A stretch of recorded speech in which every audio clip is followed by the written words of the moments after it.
es que no es subejercicio. En todas las partidas se ejerció menos. Y lo de los contratos sin licitación, presidente, porque sin licitación tenemos miedo de que se repita lo mismo, pues, también. De que nada cambie. No, y 74% han sido sin licitación. Es que tuvimos que enfrentar algunos problemas de desabasto porque hubo resistencias, ¿sí? Quisieron forzarnos a dar marcha atrás a lo de la compra consolidada de medicamentos. ¿Qué es lo que hacen? A ver, le llaman claves a los medicamentos y se licitan 1.500 claves y resulta que se ofrecen 800 claves de las 1.200, quedan 400 claves. Al momento de que ya se hizo la licitación y que quedaron esas 400 libres, lo que se hacía era asignación directa con los contratos. Y ya esos medicamentos, el precio de esos medicamentos ya se elevaban hasta 3 veces. Esa era parte de la maniobra. Se procedió así y quedaron desiertos, ¿sí? Porque pensaban de que iba a continuar lo mismo. ¿Qué se hizo? La Secretaría de Hacienda, a través de la Oficialía Mayor, con los servidores públicos, decidieron dónde comprar. Incluso se tuvo que comprar medicamentos en Francia y lo vamos a seguir haciendo si se necesita. O sea, licitaciones internacionales, y si no hay, porque se pongan de acuerdo, ¿sí? Y no quieran vendernos, como lo hicieron en el caso de medicinas para la atención a enfermos con SIDA o a niños enfermos de cáncer. A ver, Hugo, a ver, explícalo. O sea, es que es interesante esto, para que todos sepamos. Con mucho gusto, presidente. La maniobra de los medicamentos del cáncer y también del VIH. Sí, VIH. Con mucho gusto. Como dice el presidente, es extremadamente ilustrativo lo que vivimos en 2019, de cómo se perturbaba intencionalmente, se afectaba el proceso de las licitaciones, el proceso de las adquisiciones públicas. Esto de siempre, o de muchos años, por lo menos antes de 2019. En 2019 se intentó o intentaron los distintos proveedores, no todos, desde luego hay proveedores honestos que respetan la ley, pero un número grande de proveedores intentaron hacer este tipo de maniobras. Entonces les voy a ilustrar primero lo que ocurrió con los medicamentos para el VIH. Lo que ocurrió es que teníamos un esquema de tratamiento en México que está definido de acuerdo a unos lineamientos, a una guía de manejo, que tiene gruesamente, me voy a referir solamente al caso de medicamentos para adultos, tenía 38 medicamentos. De estos medicamentos teníamos esquemas ya de combinaciones para tratar a los pacientes, que había más de 750 combinaciones. Un dato para que ustedes lo puedan interpretar: médicamente la combinación de medicamentos está indicada en este campo específico, pero 750 lo que nos habla es un enorme desorden del uso de los medicamentos para el VIH porque son combinaciones no adecuadas. En muchos casos encontramos uso de medicamentos antiguos. Encontramos el uso, por ejemplo, del primer medicamento contra el VIH que se descubrió, se inventó a principios de los años 80. Es un medicamento que ya está en desuso a nivel mundial y en México se seguía utilizando. Y lo que empezamos a ver es que esto no era un acto casual, el uso o el mal uso de estas combinaciones de tratamiento. Empezamos a ver patrones de distribución en el territorio mexicano y nos llamaba la atención que encontrábamos combinaciones no adecuadas en algunas regiones. Entonces, ¿cómo puede ser que exista una guía nacional que es obligatoria? Hay una compra nacional de medicamentos para el VIH, pero ya se usan de una manera o de otra.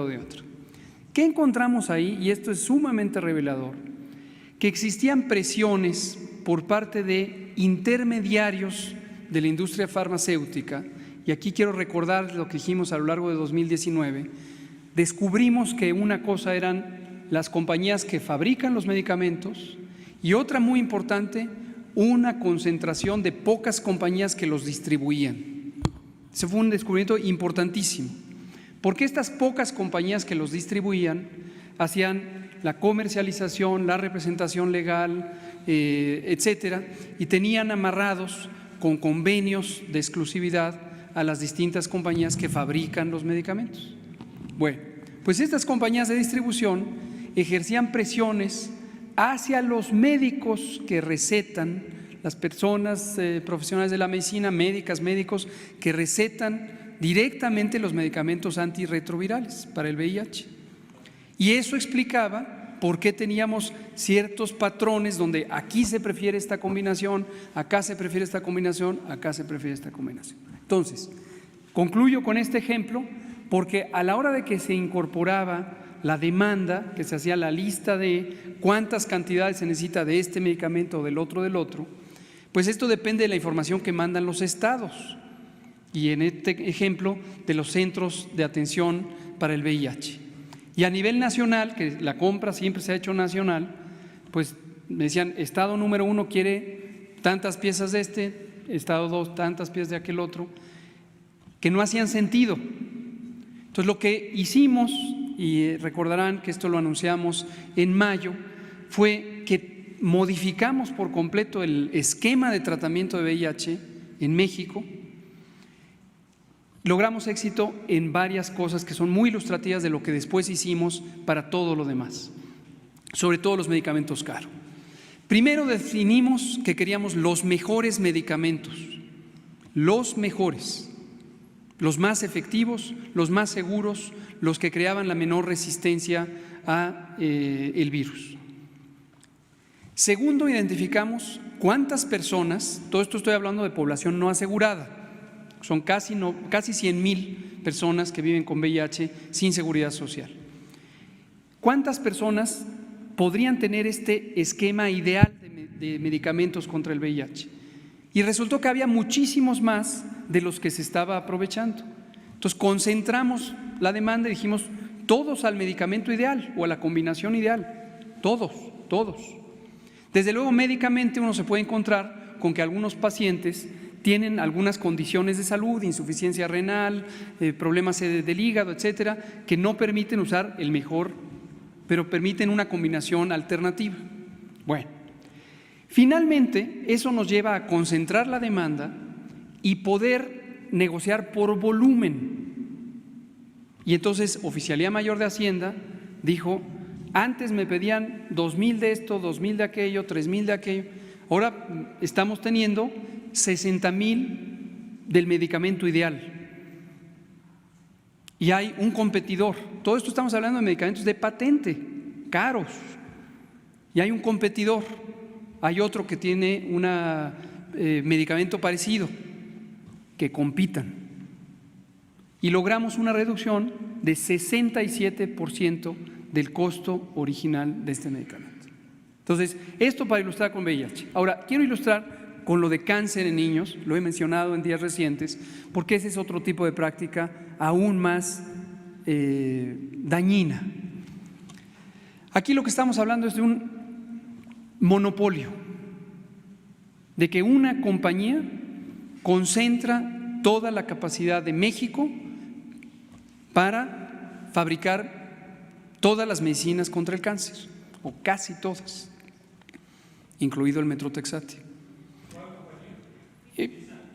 Y esta compañía en un momento dado dijo: no tengo medicinas, porque había sufrido había recibido una sanción sanitaria porque se identificaron malas prácticas de fabricación, o no pudo certificar sus expedientes de buenas prácticas de fabricación. Y entonces nos quiso chantajear. Eso es lo que ya habíamos anunciado meses atrás. Nos quiso chantajear y nos dijo: no tengo el medicamento porque me cerraste la planta. Y tenía una reserva de 36,000 frascos del medicamento. Pero no solo eso, tenía un contrato con la mitad de los institutos nacionales de salud y hospitales federales que le obligaba a proveer los medicamentos contra el cáncer de manera continua. Y ahí fue donde justamente el presidente nos dijo: si en México no hay, si la única compañía que fabrica en México no lo quiere dar, búsquenlo fuera. Y lo hicimos. Y entonces encontramos quién lo tiene, lo compramos. Recordarán que lo recibimos ahí a las 3 de la mañana en el aeropuerto, y en una semana teníamos el medicamento aquí. Mi agradecimiento a la Secretaría de Marina, Armada de México, por cierto, porque nos ayudó con toda la logística de distribución y logramos tener esto. En conclusión, esta situación de cómo se compraban y cómo se distribuyen y cuánto y qué compañías existen para tener medicamentos y otros insumos en México estaba completamente viciado. Había monopolios, había exfuncionarios involucrados en el asunto, había controles de mercados, hay sabotaje, había sabotaje y han seguido saboteando. Algunos opinólogos de repente se sorprenden que hablemos de sabotaje. Hablamos de sabotaje cuando hay una práctica malintencionada de alterar la capacidad del país de proveer servicios de salud. No veo que pueda tener otro nombre cuando hay una intención deliberada de alterar la capacidad del país de tener tratamientos médicos para la población. Entonces, eso es lo que pasaba, y en conclusión, y lo hemos dicho desde el inicio, tenemos el respaldo directo del presidente y tenemos la convicción de todos los funcionarios: no vamos a permitir el sabotaje, porque nuestra misión es proteger la salud de la población. Gracias. La compañía, ¿cuál es? Casa Saba, Nadro, fármacos especializados. Como dice el presidente, eso les toca a ustedes investigarlo, pero lo podemos seguir hablando. No les va a costar mucho trabajo eso, o sea, de saberlo, pero pero esto lleva a tener que hacer estas compras sin todo el procedimiento, ¿sí?, de licitación. Esto es lo que ha llevado a eso.